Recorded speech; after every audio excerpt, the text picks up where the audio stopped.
years in Sweden was really nice. I have to say there's something really magical about the middle days where you're doing absolutely nothing, but there's all of this stillness in between celebrations, which got me to thinking about being more still, slower, softer, which was already my intentionality prior to moving here, but now stillness has been kind of my intention, resolution, intention, whatever word you want to use, for 2025, but not in the way that most people would think. Hi, I'm Parker and welcome to House Momentum. Here I aim to empower the authentic self, and I will share my life living in Sweden. For moments like walking in nature, reflecting on growth, and really embracing stillness. My goal with this channel is to talk about alignment, finding alignment, and really embracing living intentionally on a regular basis. I made eggnog from scratch for the first time.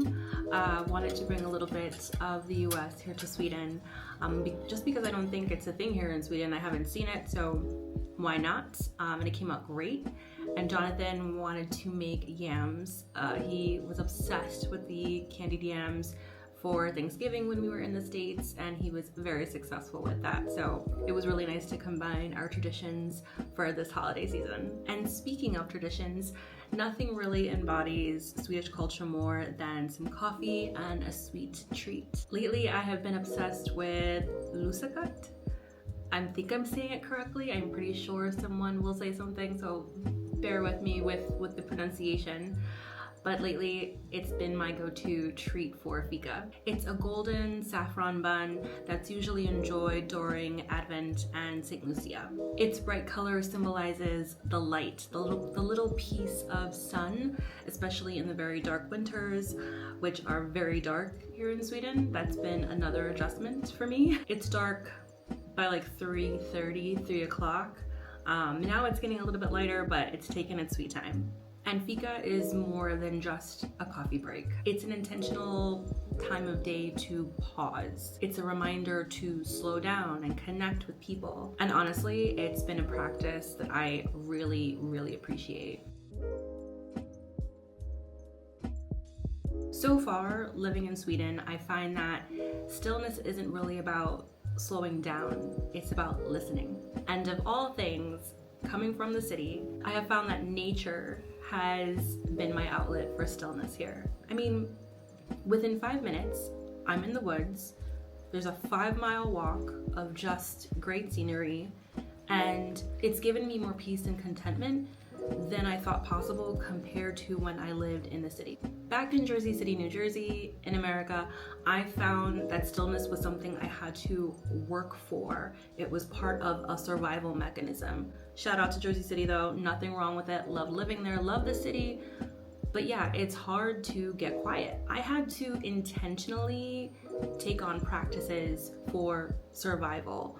Things like meditation, float tanks, saunas, Reiki. And don't get me wrong, I love all those things. I do, and I still meditate. I still take a lot of those practices and instill them here. But they did come at a cost financially. Like, they were not cheap, especially with city prices. And energetically, I felt like I had to chase stillness rather than just live in it. And it wasn't just the city itself that made it hard to maintain, because I think cities are amazing. I loved my time in the city. I cultivated a career, did all those things, but there was just this constant go, go, go energy that just no longer sits with who I am becoming. And even before I met Jonathan, before Sweden entered my life, I knew that change was coming. I knew that I needed to change, and I didn't want to force it. I knew that it was on its way.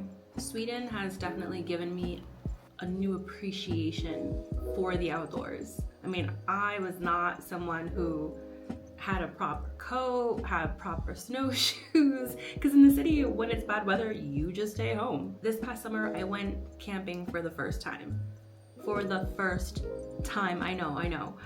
And we went camping in Åland, right outside of Kalmar. It's an island right outside of Kalmar, and it's beautiful. I'm gonna share more of that because we are definitely going back this summer. Out here, I can hear my own thoughts, and I know that they are mine. I can truly be alone, and that's impossible in the city.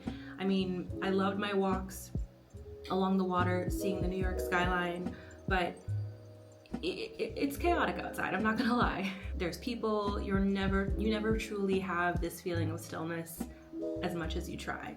And to me, stillness isn't just about silence, it's about alignment. And the tools that I've learned, meditation, mindfulness, just all together, they're not being used for survival anymore. They are now ways that I can truly connect with myself. In a world that's louder than ever right now, globally, there's so much going on, stillness is how I can hear the higher version of myself, and how I think many people can. It's where I can step into more of who I'm becoming, rather than any external influences telling me or influencing me as to what I should be and what I should be doing. Stillness allows for your power to finally come through. It's where the parts of you that you have not met yet finally have the space to emerge. It's where the juice is. So if there's one thing I wish for everyone, whether you're watching, family, friends, is to not be uncomfortable in the quiet, to be comfortable in the uncomfortable. Because for many people, silence and quietness is extremely unbearable. But embrace it. Don't be afraid of it. Because in that stillness, in those quiet moments, that's where more of you lives. The versions of you that are waiting to be discovered. And to me, this is where true growth begins. So to kick off the first video of the new year and in Sweden, I want to wish everyone a year of stillness, connection with themselves, and growth. Thanks for watching.